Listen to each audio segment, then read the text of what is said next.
It's Gorman in the morning with Fletcher and Ryder. Now, 92 KQRS.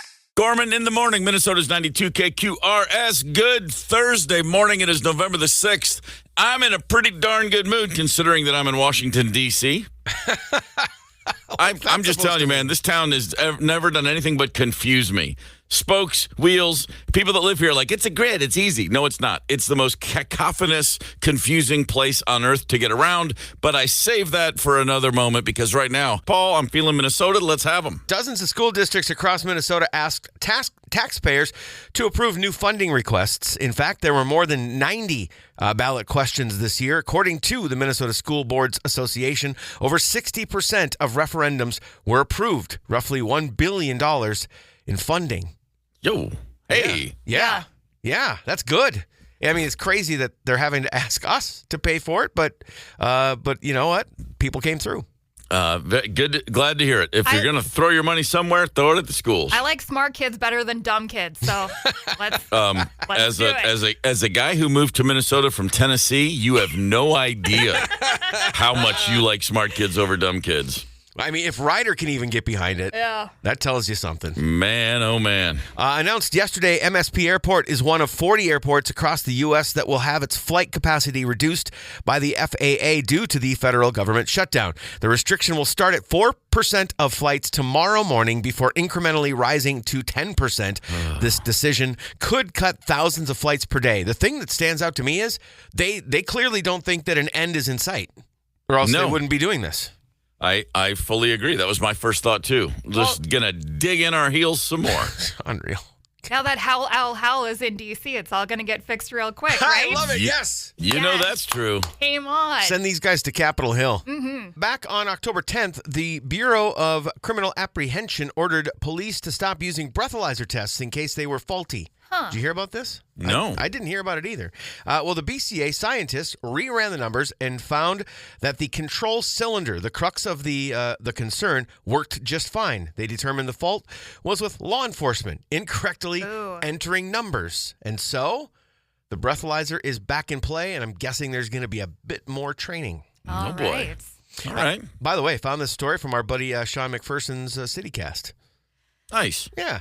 They're already putting some good stuff together. Mm-hmm. Working at a hospital can be gross. At Lowell General Hospital in Maryland, a guy is accused of removing his colostomy bag and throwing it at staff and police. Oh, and blah is right. I had a daughter that had a colostomy bag the first 6 months of her life. And I'm telling you, there's something magical that happens between where the colostomy bag happens and the beehole, because the smell is its own entity. Antonio Santiago did not hit anyone with the poo-filled bag, but it did spread all over the emergency room.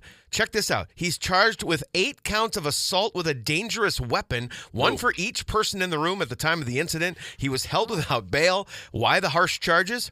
Well, this is the multipleth time Santiago has done this in the same exact ER. Oh, no! Oh, jeez!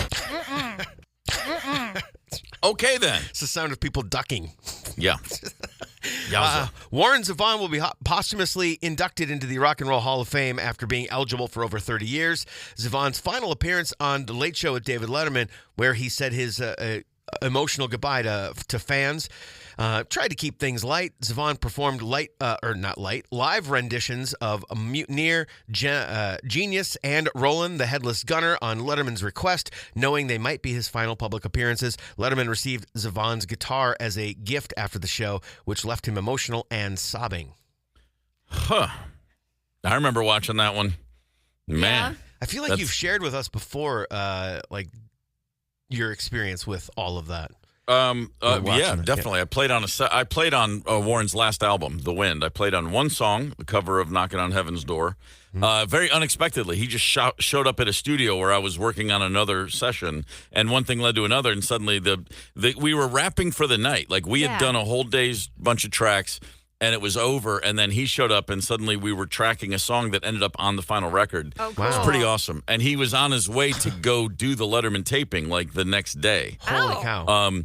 And at the time, he thought he had just a few months. He actually held on for almost another whole year. and was able to see his grandchildren born. His daughter had twins, I believe. That's awesome. Wow. It was just really great. But I remember watching the Letterman performance, and it was right after I just met him for the first and last time.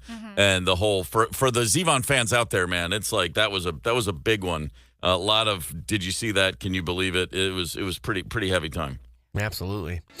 Police in Watertown, South Dakota, were called to the scene of what they thought was a burglary this past Monday night. Body cam video shows officers entering the residence and announcing themselves. Then their suspect was spotted trashing a bedroom and standing on the bed. Here's a clip from that. Police department. Oh, deer. It's a deer. It's a deer. Holy okay, we're gonna make, oh my God. I can't make this up. There's a deer in here. There's a deer. I can't make this up. There's another part of the clip too where they're getting ready to enter that room, and the one cop turns to the other and goes, "You ready?" Because they don't know what they're going into. Yeah. And sure. then it ends up being a deer. The animal apparently busted in through a window, left broken glass and other damage as it exited. The resident wasn't at home at the time, so no one was hurt. Yeah, here's the deer for comment. There he is. I was told there'd be spam. Guns N' Roses, we talked about this, I feel like, a while back, but I wanted to remind because the release date's coming up. Guns N' Roses has announced the vinyl reissue of their first official live album, Live Era 87 to 93. It's set for release November 21st. This is the set that has been newly remastered from the original stereo analog master tapes, and this is the first time since 1999, which is new information and pretty cool. It's going to be released in various packages. The one that was caught my eye is a limited edition picture disc vinyl version of the reissue with only 500 copies worldwide and individually numbered. That's exclusively available on the band's website. Yeah, that's going to be a pretty penny, is what that's going to be. Yeah. I think that's the ones. When we talked about this before, the reason we brought it up was it was coming out, but the originals were going for like $1,400. Every time I hear about a remastered, redone, all this, all that, yeah. I tend to go, yeah, whatever. I mean, these things don't make that big a difference usually, and then I immediately go, well, hang on, there was this one, and then there was that one. Like when the Replacements put Tim out a couple years ago, with an entire remix, one of the most legendarily poorly mixed records ever to begin with, and then all of a sudden Ed Stasium put a real mix on it. And so I do actually then go, oh, well, no, that's right. I listened to that Replacements and cried because it sounded so good. So, yeah, I don't know why I always think no one knows the difference. These things generally sound pretty incredible. That Led Zeppelin, How the West Was Won, all those tapes after they remixed them and remastered them and cooked them in the ovens. It's like, man, this stuff's incredible. So, yeah, good going. I would imagine for the people that are interested, this is going to sound pretty awesome. Yeah, I got a buddy who's a diehard GNR fan, so he's going to be chomping at the bit, I'm sure. Speaking of cooking in the oven, Casey Dean and Edwards Knits purchased what is believed to be the world's oldest McDonald's Quarter Pounder in 1995, which they have kept carefully wrapped in its original packaging for 30 years. Despite never being refrigerated and stored in various places, the Quarter Pounder has not aged, developed mold, or a bad odor, leading Knits to describe it as no longer food but artwork. McDonald's chef Mike Haraz debunked the myth that McDonald's burgers never go bad, attributing the Quarter Pounder's longevity to a dry environment inhibiting mold and bacterial growth. Knits and Dean never intended to keep the burger so long, with the burger becoming a prized possession and even traveling the world with Knits' sister, despite not meeting the criteria for a Guinness World Record because they don't have the original receipt. Dean is determined to create a legacy for the senior burger by passing it down to future generations and creating social media accounts for it. Well, job well done, sir, because we're talking about you. How much would either of you need to get paid to take a bite of this sucker? Oh, there's not a number. I think I'm coming in cheap at like $5,000. You know what? That's exactly the number that I came up with. Okay. Here's the thing: do you have to swallow? You have to chew this up and swallow it. You mean take a bite and ingest it? Yeah, not gonna. But happen. if I get $5,000, I'll swallow. Not good. Not going to happen with me. No, I struggle. On the rare occasions I have McDonald's fresh out of the drive-thru, my stomach regrets it later. So a 30-year-old quarter pounder, not happening. I'm guessing it won't be that much different. And just get fries next time, dude, because they're freaking great. Yeah, McDonald's fries, top shelf. Okay. I'm guessing for $5,000, I could spend like $500 and have a nurse on hand. So, and still make out all right. Fair. I wonder what the thinking was buying a quarter pounder 30 years ago. Like, did you just forget to eat it? Did you look up a couple days later when the mushrooms wore off and you were like, we got a McDonald's quarter pounder over here? Like, what was the thinking behind this? I just love that he's determined to create a legacy. Yeah. Oh yeah. Oh, your dad's the guy that he bequeathed you the quarter pounder. Oh. Yeah. That's why you're in prison now. I got it. Yeah, my inheritance kicked in. I got $1 million today. Oh, really? I got a quarter pounder. Well, you know what? Hey, at least there's love is love. It looks different in every family. It does. You know what I mean? Oh my God. The Minnesota Timberwolves got no love in New York City last night. The Knicks just beat the living tar out of the T-Wolves. Anthony Edwards, great that he's back. The hamstring wasn't as bad as we thought. He only missed 4 games. He comes into the game last night, 29 minutes. He scored 15. However, while he was on the court, the Wolves were outscored by 25 points in those minutes. So it just turned into the Knicks had 21 offensive rebounds, 31 second chance points. It was brutal. The second half was just all Knicks all night long. Julius Randle, 32 points. Dante, 21 in their prior hometown, in their original arena. They, of course, traded for Karl Anthony Towns. Cat didn't have a big game, but none of it added up. The Knicks just started strong and finished strong and kicked the snot out of us. The Wolves are back at home Friday against Utah. The Minnesota Vikings quarterback, J.J. McCarthy, has given us all a little insight into his psyche. He's got a new, an alter ego, if you will. He calls himself 9. That's his game day jersey number. And, of course, that's his jersey number. And his new game day persona, I should say, is 9. He said it's the product of anger built up over missing 23 of his first 25 NFL games because of injury. It's like his Batman mask. He puts it on before the game. He turns into 9. And I can only say it like that. So JJ on game day is 9. And apparently that's the thing he needs to, he said he loves feeding the wolf. Okay. This is just like, what is this, Days of Our Lives? My God. Calm down. Buddy, just get ready to play football and go play football. I mean, and by the way, love him, cheering for him. Was happy when they drafted him. I believe he's going to turn out to be a pretty good quarterback. But keep that to yourself. Don't go 9 public. You know, right? Maybe like 6 years from now. But I wish people could see Steve's face when he says 9. He gets this snarl on his face. It's great. Yeah. Here comes 9. Flashing back to George Costanza saying he's going to name a kid 7, and then that name getting some like keep it to yourself. Somebody else is going to steal it. That's exactly right. Yeah. I'm in tears already. We just got started. Hamill, Minnesota. Hamill, good morning. Yeah, giddy up. They think they're pretty cool. They're an unincorporated neighborhood, not a town or a city. Yeah, man. They're rebels, man. They're doing it their way in Hamill, and that's why we wanted to give them a special shout out. That's right. Gorman in the morning. Coming right back. 92 KQRS. Streaming from 92KQRS.com. Gorman in the morning is back. 92 KQRS. I am in Washington, D.C. Got in yesterday, so finished the show yesterday with the two of you in Chicago. Raced to the airport, got there, waited some more. Got on a plane, waited at the gate some more, and then the plane had to be towed to a different gate to be refueled because the fuel at the original gate wouldn't work for some reason. And then we finally took off. I had taken a nap and woken up and fallen asleep and woken up again, all on the plane before takeoff. Oh, no. Oh, that's a bummer. So were you all out of nap at that point, or did you find some more? Oh, no. Got right into town, went to my hotel, and went hard for 90 minutes right in the bed. No, I mean on the plane, but when it took off, did you get some more nap, or were you awake the whole time? No, I was awake the whole flight. Oh, boy. Put on a little Diane Lane film called, what's it called? Something about she moves to Italy and buys a villa, and God, it was terrible. That sounds like a snooze fest. But I was trying. That's what I was going for. Under the Tuscan sun? Yeah, just god awful. Didn't finish it. Why would you want to watch that? Yeah, I love Diane Lane. Okay. We go back to 1979. Me and DL. Okay.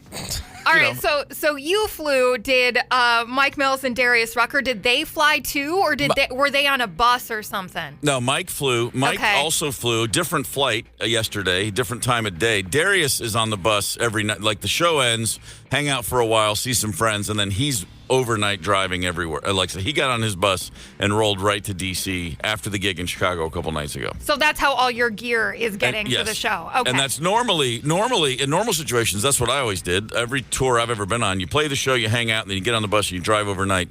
For a variety of reasons, not the least of which is there's just way less traffic overnight and you get places faster. Yeah.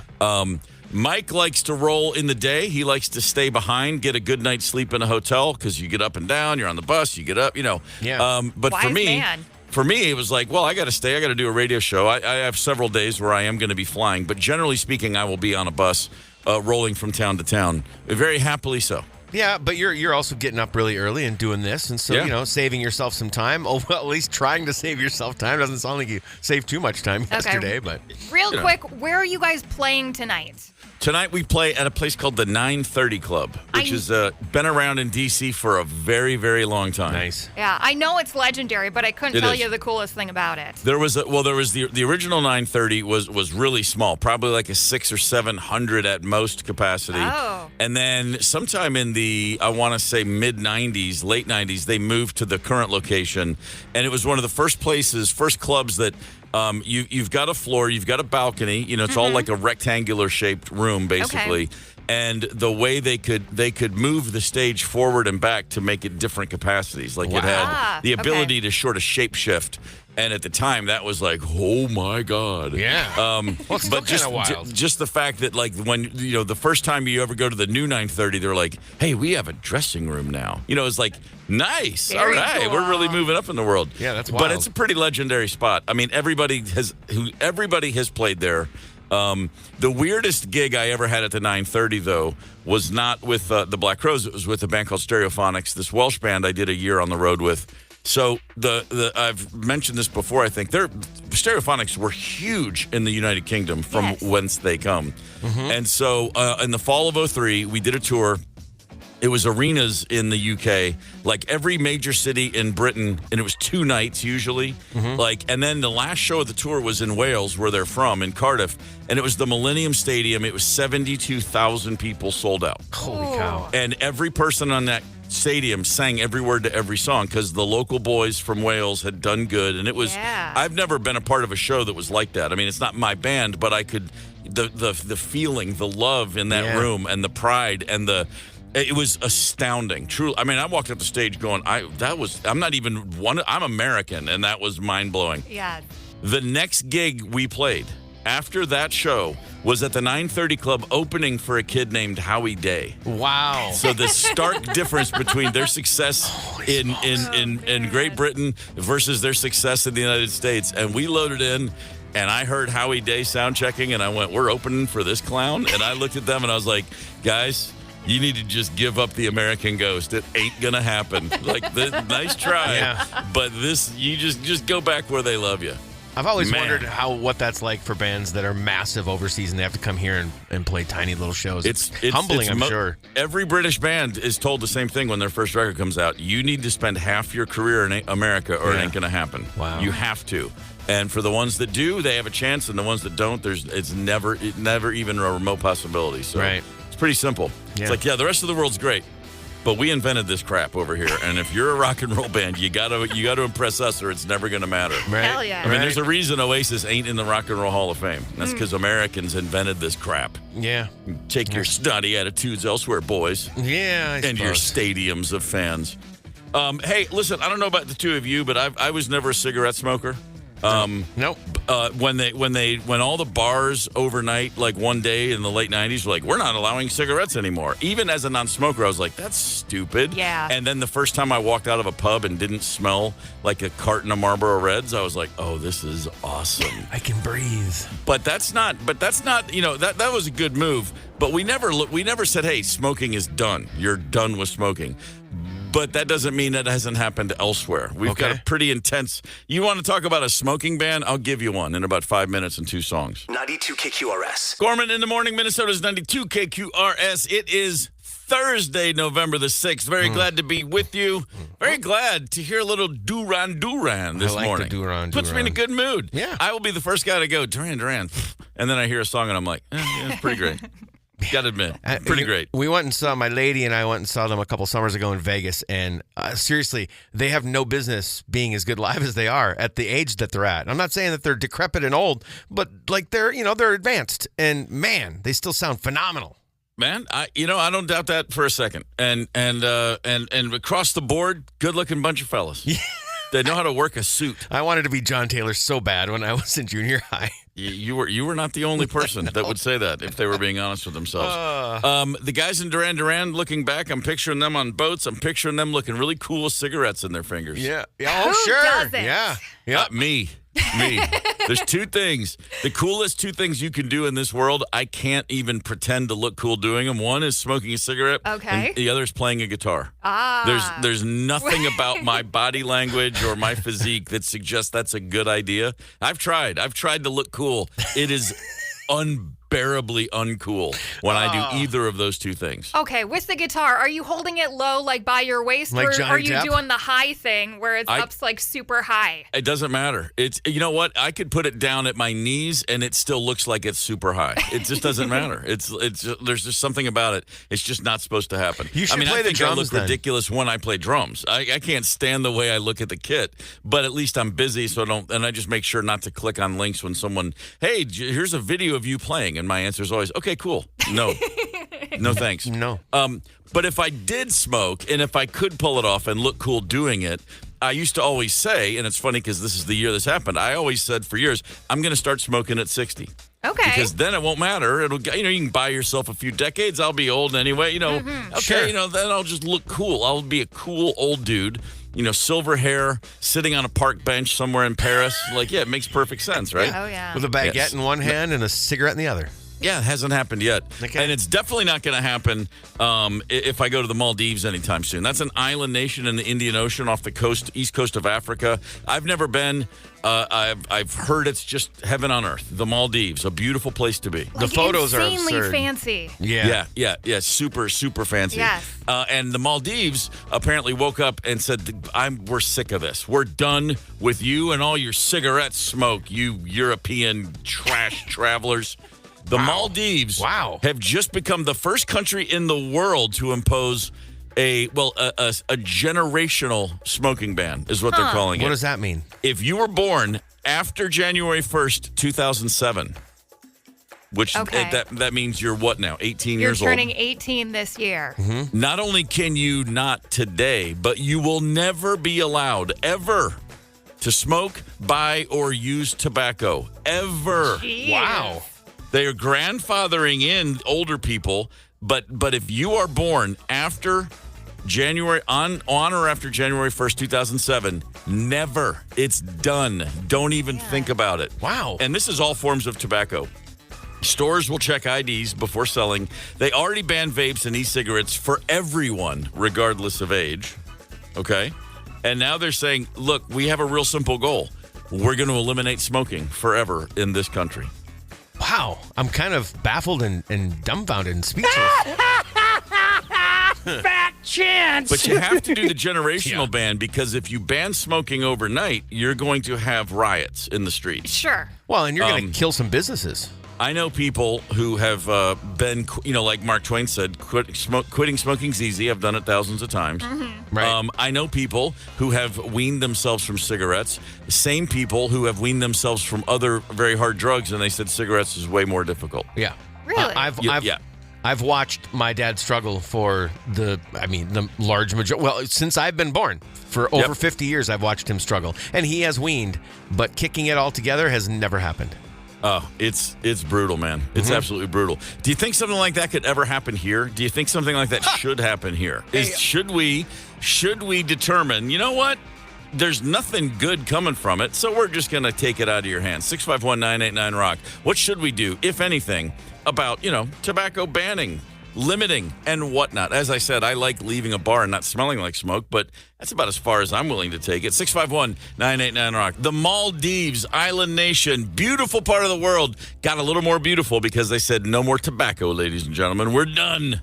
They stuck a generational ban in place. If you were born after January 1st, 2007, you will never be allowed to buy or purchase or use in any way, shape, or form any tobacco ever. So weird. Man, getting after it. Yeah. And by the way, you're an island nation. The winds are blowing through. It's not like smoke. It's not a stale, smoky place. No, You got a nice breeze. You got the sea air. I think a little cigarette's okay every now and again. I imagine outdoors almost all of the year in the Maldives. I would think so. Yeah. I'm curious to see how the black markets take off in the Maldives because you know it's going to happen. Oh, man. It's you always used to hear those stories about, an American tourist dropped a candy wrapper in Singapore and got 40 lashes. Yes. There's always these, Right. You never know if that's actually true or not. I would imagine with this ban in place, you don't want to be the first guy to get popped with sneaking a cool light, outside the bar. No, absolutely not. It's you're going to have some problems right there. I don't think that anything like that's ever going to happen here. Although, but you look at what smoking was forever up until about 30 years ago in this country. Yeah. It is kind of astonishing how quickly it did go to the side room. It did just, and they raised the taxes so much. I mean, a pack of cigarettes when I was a kid cost like $1. Yeah. It's like $20 now. $15 city minimum in Minneapolis, I believe. There's some but cheaper places if you drive out of Minneapolis, but we're the highest in the state. Yeah. So, That checks out. I believe that's what they call a sin tax. that they do. That's right. Not that we're going to tell you how to live your life. We're just going to make you pay a whole lot to do it. That's how that works.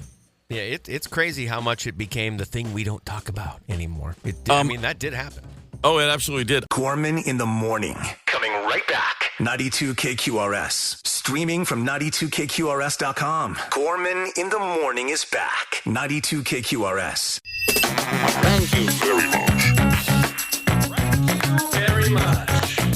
Thank you very much. Thank you very, very much. Thank you very much. Rank you very much on Gorman in the morning. This is Minnesota's 92 KQRS. Thursday, November the 6th. My band, Howl Owl Howl, playing in Washington, D.C. tonight. Therefore, we were thinking about bands with animal names, animals in the name, et cetera, et cetera. We're looking for everyone's top 3. Yeah, buddy. Feel free to share yours with us on the Luther Westside Volkswagen Talk and Text line, 651-989-ROCK. Load them up. Let's get started, shall we? Ryder, go for number 3. Okay, I feel like this one might be a little controversial because it's a category of animal or a type of animal, but I am going with my number 3, Dinosaur Jr. Oh, that's a good one. Very good name. Okay. Excellent name. Good. By the way, No pushback. great band. Hell yeah. And we don't have to enjoy the music of these bands necessarily. It's all about the name itself. Is how I approach it. It's not my favorite bands with animal names. It's the favorite name. Whether you care for the music, that's my approach. I should have said that ahead of time, but however you want to go for it, go for it. I know you like Dinosaur Jr. I love Dinosaur Jr. Yeah. and all of mine are top shelf. They're great bands too, at least Okay. in my opinion. All okay, right. all right. Perfect. No pushback on the Dinosaur Jr. So I feel like I'm starting off pretty hot. No, dinosaurs are animals. It might be super general, and this was on my short list, just for the record. Okay. I don't remember hearing of Dinosaur Jr. for the first time, but I promise you when I did, I went, oh, that's good. Just something about, they were like, dinosaur what? I don't know, dinosaur centurion, dinosaur. They were looking for Dinosaur all these words. Senior. And then suddenly someone said Dinosaur Jr. and bang. Just gorgeous name. All right, Fletcher, what's your number 3? My number 3, so I went at the approach of 3 of my favorite bands. Okay. That happen to have animals in their names. And all right. Number 3 is a cool-ass name for a band. They're also outstanding, one of the most charismatic bands I've ever seen live, Cage the Elephant. Okay. All right. I saw What is them. that?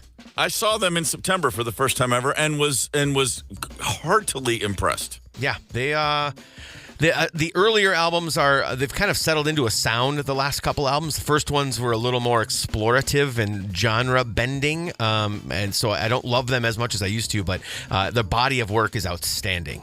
Okay, I'll take your word for it. I like this band. I like Cage the Elephant.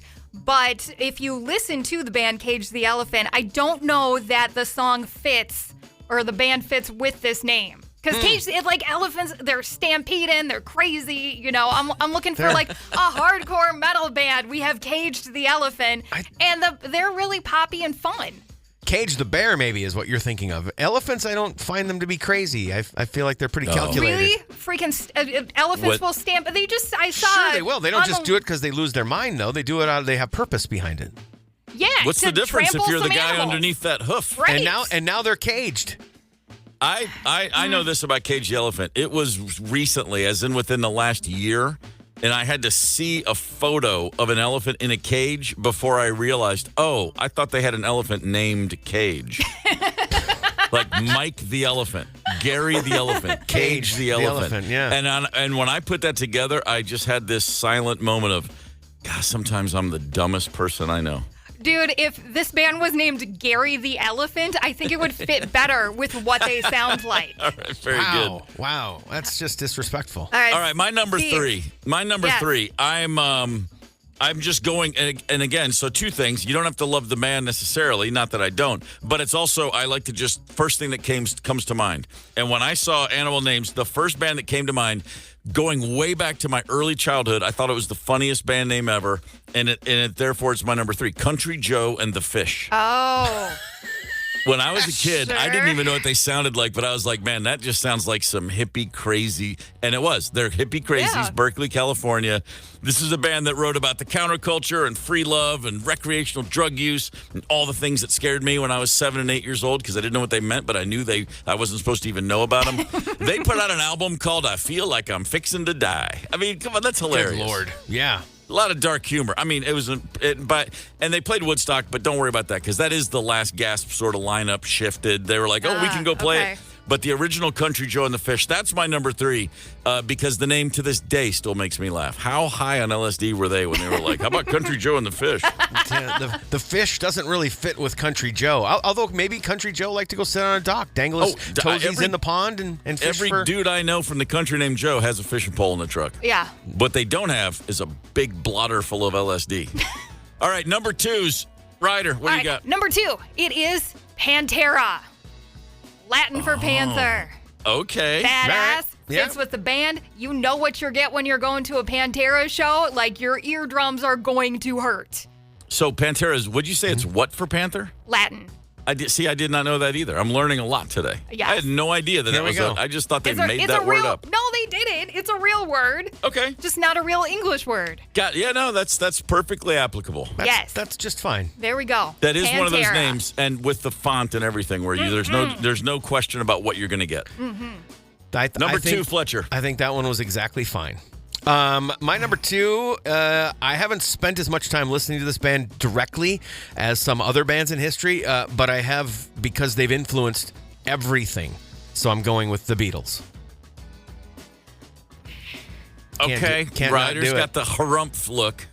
Okay, but aren't they they spell it differently Sure. than the bug? Sure. So aren't they really naming themselves after the action of making a beat?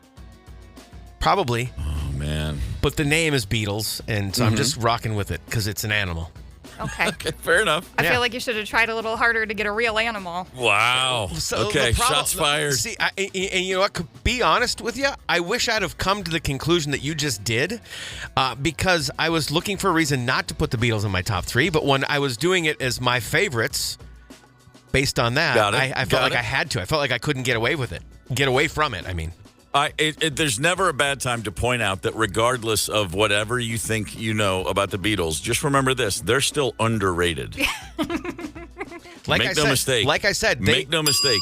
They're underrated. I could have put a list together of probably 10 bands with animals in the names that I've spent more time listening to directly.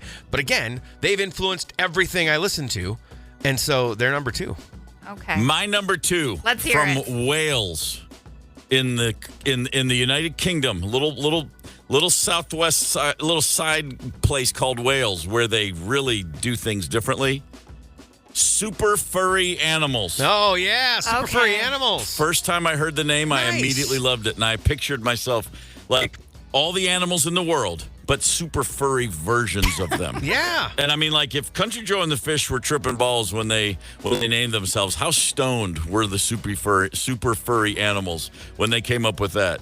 What's your favorite animal? I don't know, something furry. Any animal, as long as it's really super furry, man. Yeah. I like it really furry, like super furry. Yeah, super furry animals. Pass the bong. Just hilarious name to me. The minute I first saw it, I was like, that's just hilarious. I don't know if they sound good. I've never taken the time to listen to more than 3 songs, but that's just the funniest, one of the funniest band names I've ever heard of. So there you have it. We are ready for our number ones on this week's subject, band names with animals. We're ranking them 3, 2, and 1. We welcome your texts, 651-989-ROCK, to give us your list if you're feeling it. Paul? Let's see here. Steven comes in hard with Trampled by Turtles at number 3, Mastodon at number 2, and Horse the Band at number 1. Horse the Band. Okay. Horse the Band. And, not familiar with Horse the Band. I know Band of Horses. I know that one. I don't know Horse the Band. Maybe that's what he means. Band of Horses. I was just trusting that he knew what he was talking about.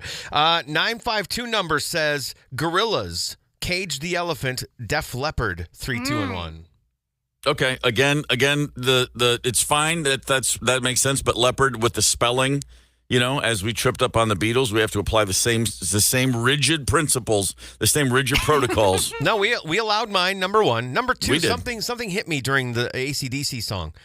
Riders number 3 was a category of animal, and we let that slide. So we can let some spelling slide as well. We let it slide. Yeah. We're just pointing at, nitpicking is not shutting down.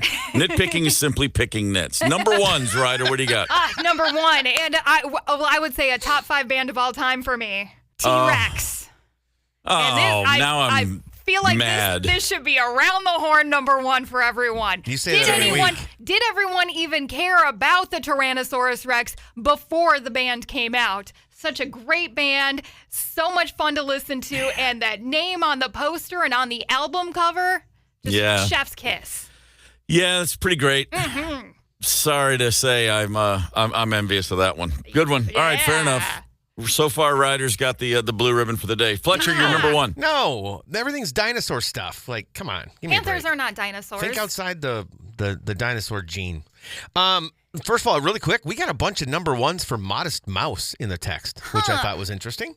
My number 1 is, again, I went from the perspective of bands that I truly love that happen to have an animal in their name. Genre-bending pioneers who started great and only got better. They gained artistic integrity as they evolved. I hate that I never saw them live. The Beastie Boys are number 1. Oh, but what animal is a beast? I looked it up because I knew that I knew your particular ass was going to bring that up. Yeah. Well, it's an animal. I was right behind it. So animal, what is it? Insect, or germ? I looked up what is a beastie. An animal, insect, or germ in the Scottish English language. Okay, just something they would just call any on that. Insect or germ. You said dinosaur. Leave it alone. Boil the water so the beasties don't get involved. Yes.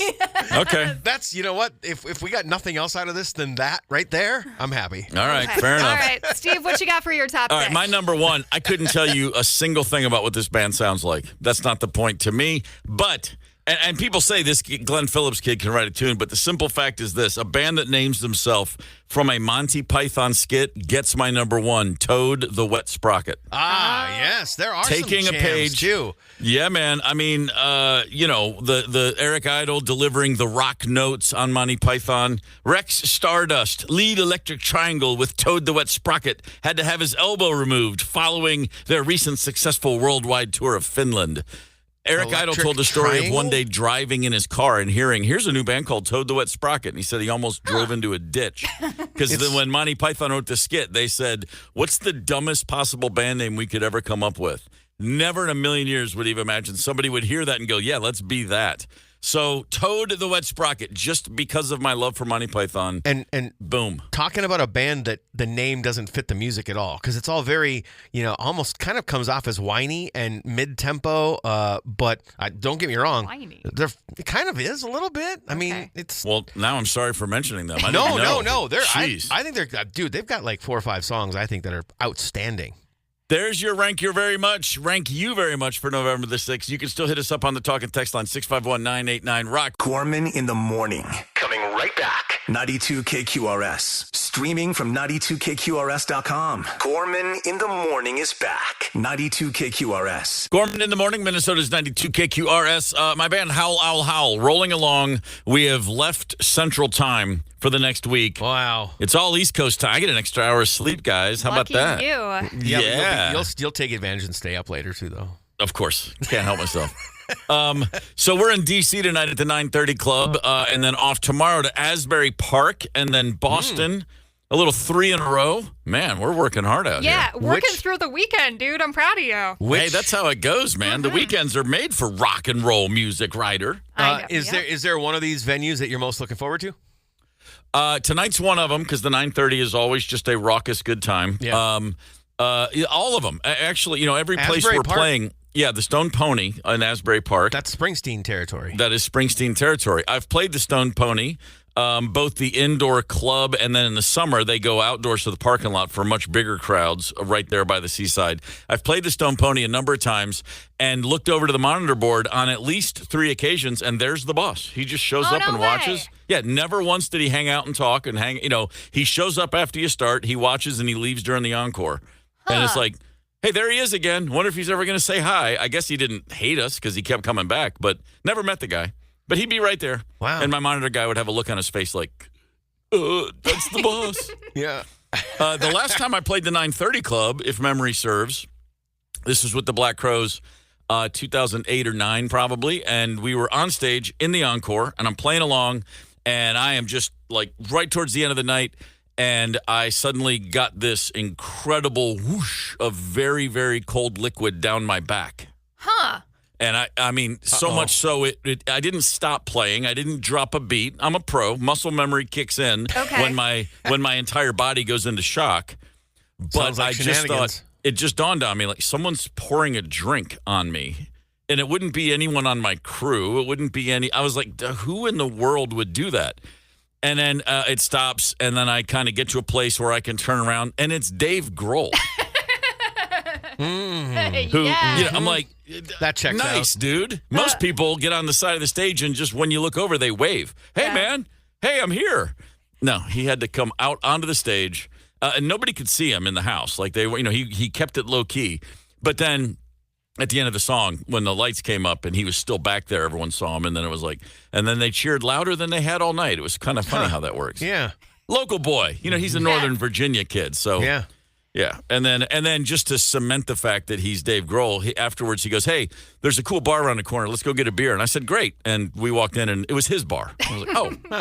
Yeah, nice work. There's a cool bar around the corner. Yeah, they'll stay open late for you. I'd drink at my bar, too, if I could. Yeah. That was good. So no expectations of that happening tonight, but the show itself will be good. I'm looking for it. A lot of Gormans in the house tonight.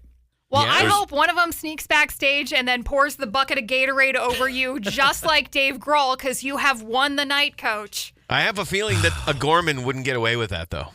I bet a couple of them would. There was a time, but the Gorman, my siblings who will be in attendance, they're too old to care, and then my nephews and nieces who will be in attendance, they're too afraid of me to even think of doing something like that. Dare, so some things still make sense in this world. 92 KQRS. All right, here's your last word for the day. All right. It's always fascinating how concurrent world events, politics, culture, sports, whatever's happening, they sometimes paint a picture, at least in hindsight, that really encapsulates the folly of the human experience, if you will. Okay. 1993, Jurassic Park is dominating the box office. Mm-hmm. The idea of cloning dinosaurs made for millions of tickets sold, but there were still some dinosaurs in the real world very much having their say. In the U.S. Senate that year, Barbara Mikulski from Maryland and Carol Mosley Braun from Illinois walked onto the Senate floor one day together wearing trousers.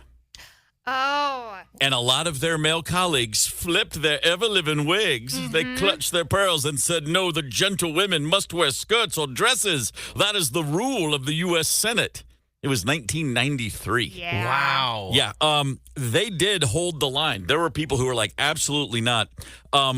After a brief spat on the floor, most of the offended gentlemen of the Senate were, I guess, forced to listen to their younger staff members who went, sir? Yeah, no, not a good look. You might want to get out of the way of this one. The members of the chambers surely can dress themselves. And within a few days, the bylaws were rewritten. Again, 1993. Dinosaurs on the silver screen, dinosaurs in the Senate. The 90s were lit, y'all. Yeah. Wow, that's fascinating, though. The 90s, man. Holy smokes. It's 5 minutes ago. Still Tomorrow on the show. Still can't get any sorry? pockets in our pants. Still No. can't get full-size pockets, but at least we can wear them. Baby steps, Ryder. Baby steps. Yeah, it's only been, 30 years? Come on. Come on, man. Don't worry. These razors cost more because they're pink. I know, right? Yeah. Tomorrow on Gorman in the Morning, we're going to give away Loons playoff tickets. 3 p.m. Saturday. Big do it, go big or go home game. Come on. What's coming up next on this very radio station, Fletcher? Hey, I don't know if you remember, Steve, but a couple days ago, we both stumbled over a Green Day song. We could not place the title. That's right. I'm going to play it just after 10 o'clock because When I Come Around needs to be burned into our brains. Very good plan. Also, as usual, commercial free just after 11:45 and 2 chances at the TSL flyaway. Beautiful. Right on. Well, then you know what to do. Keep it right here on Minnesota's 92 KQRS. Gorman in the Morning is also Gorman on the go. Get the 92 KQRS app and stream live or catch the Gorman in the Morning podcast anytime. 92 KQRS.